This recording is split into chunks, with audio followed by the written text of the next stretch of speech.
આ વ્રત અષાઢ સુદ 13થી અષાઢ વદ 3 સુધી કરવાનું હોય છે. રોજ પ્રાતઃકાળે સૂર્યોદય પહેલાં સ્નાનાદિથી પરવારી શિવ મંદિરે જઈ ભક્તિપૂર્વક શિવજીની પૂજા કરવી, પાર્વતીજી અને ગણેશજીની પૂજા કરવી. ત્યારબાદ વ્રતની વાર્તા સાંભળવી, શિવજીનું સ્મરણ કરવું, એકટાણું કરવું અને ભોજનમાં ગોળ અને મીઠાનો ત્યાગ કરવો.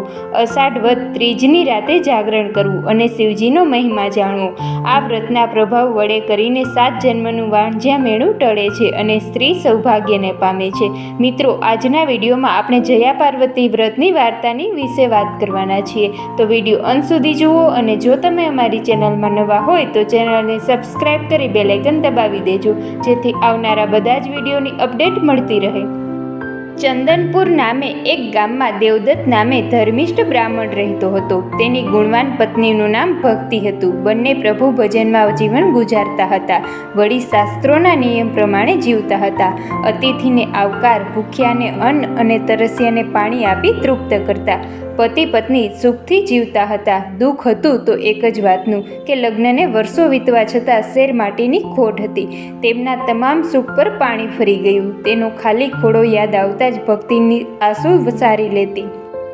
એક દિવસ દેવર્ષિ નારદ દેવદત્તના મહેમાન બન્યા. પતિ પત્નીએ નારદજીના ચરણ ધોઈ ચરણામૃત લીધું. પછી યોગ્ય આસન આપ્યું અને બ્રાહ્મણ દંપતીની સેવાથી પ્રસન્ન થયેલ નારદજીએ ક્ષેમ અને કુશળ વિશે પૂછવા લાગ્યા. પતિ પત્નીની આંખ ભીની થઈ ગઈ. દેવદત્ત ગડગડા અવાજે બોલ્યો, હે પ્રભુ, આપની કૃપાથી બધું સુખ છે, સમૃદ્ધિ છે, સંપત્તિ છે, પણ હજુ ઘેર ઘોડિયું નથી બંધાયું. તેથી લોકોના મહેણા અંગારા જેવા લાગે છે. તમે તો ત્રિકાળ જ્ઞાની છો. અમારા ભાગ્યમાં સંતાન સુખ હોય તો અમને કહો.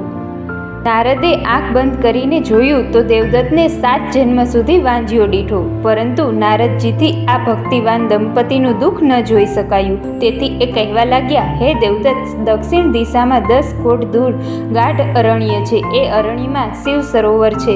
એ સરોવરના કાંઠે શિવજીના મંદિરમાં 100 વર્ષથી શિવજી ત્યાં પૂજાયા વગર પડ્યા છે. તમે બંને ત્યાં જાઓ અને પૂર્ણ શ્રદ્ધાથી શિવજીની ભક્તિ કરી શિવજીને પ્રસન્ન કરો. ભોળાનાથ જરૂર તમારું દુઃખ દૂર કરશે.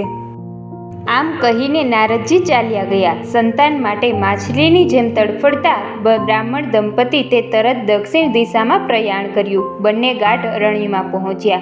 શિવ સરોવરના કાંઠે ખંડિયેર જેવું શિવનું મંદિર જોયું. ત્યાં સાફ સફાઈ કરી અને પૂજા કરવા બેઠા.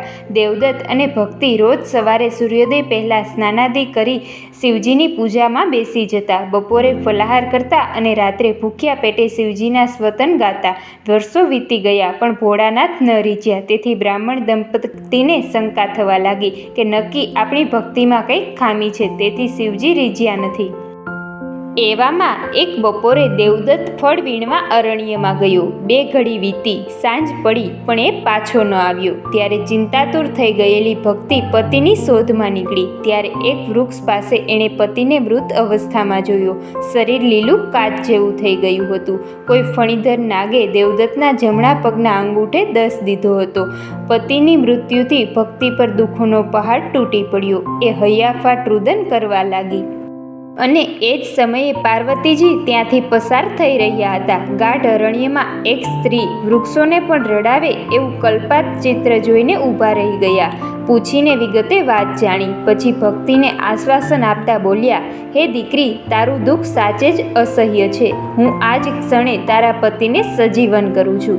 આમ કહીને જગતજનની પાર્વતીજીએ દેવદત્તના શબ પર પાણી છાંટ્યું. તરત જ દેવદત્ત ઊંઘમાંથી આળસ મળીને બેઠો થયો. સાક્ષાત ઉમા ભવાનીને સામે ઊભેલા જોઈ દેવદત્ત તેમના ચરણોમાં ઢળી પડ્યો. ભક્તિ પણ અશ્રુથી ઉમા ભવાનીના પગ પંપાળવા લાગી. બંનેએ કરગડતા અવાજે માતાજીને વાંજ્યા મેળું ટાળવાની પ્રાર્થના કરી. ત્યારે પાર્વતીજી કહેવા લાગ્યા, હે બ્રાહ્મણ, તારા ભાગ્યમાં સંતાન નથી, પરંતુ જો તમે બંને જયા પાર્વતીનું વ્રત કરો તો તે તમને સંતાન સુખ અવશ્ય પ્રાપ્ત થશે. ત્યારે ભક્તિએ કહ્યું, માં, અમે તો પામર પ્રાણી છીએ, આ વ્રત વિશે કંઈ જાણતા નથી. આપ અમને કૃપા કરીને જયા પાર્વતીના વ્રત વિશે જણાવો. ત્યારે પાર્વતીજીએ કહ્યું, અષાઢ સુદ 13થી અષાઢ વદ 30 સુધી આ વ્રતની વિધિ, ઉજવણું અને જાગરણ વિશે જણાવતા કહ્યું, તમારે 20 વર્ષ સુધી આ વ્રત કરવું. દર વર્ષે 1, 3 અથવા 5 સૌભાગ્યવતી સ્ત્રીઓને ભોજન કરાવી યથાશક્તિ વસ્ત્ર અને સૌભાગ્ય ચિહ્ન દાનમાં આપવા. વ્રત પૂર્ણ થયે 7 જન્મનું વાંઝ્યામીણું ટળી જશે. વળી આ વ્રતના પ્રભાવથી સ્ત્રી પરમ સૌભાગ્યને પામે છે. આમ કહીને પાર્વતી અંતર્ધ્યાન થઈ ગયા. સમય જતાં ભક્તિએ દેવના ચાકર એવા પુત્રને જન્મ આપ્યો. પતિ પત્ની ઘણા ખુશ થઈ ગયા અને આનંદથી પોતાનું જીવન પસાર કરવા લાગ્યા. જયા પાર્વતીનું વ્રત જેમ દેવદત્ત અને ભક્તિને ફળ્યું, તેમ વ્રત કરનાર સર્વને ફળજો. મિત્રો, આવા જ અવનવા ધાર્મિક અને શાસ્ત્ર સંબંધિત વિડીયો જોવા માટે અમારી ચેનલને સબસ્ક્રાઈબ કરો. ધન્યવાદ.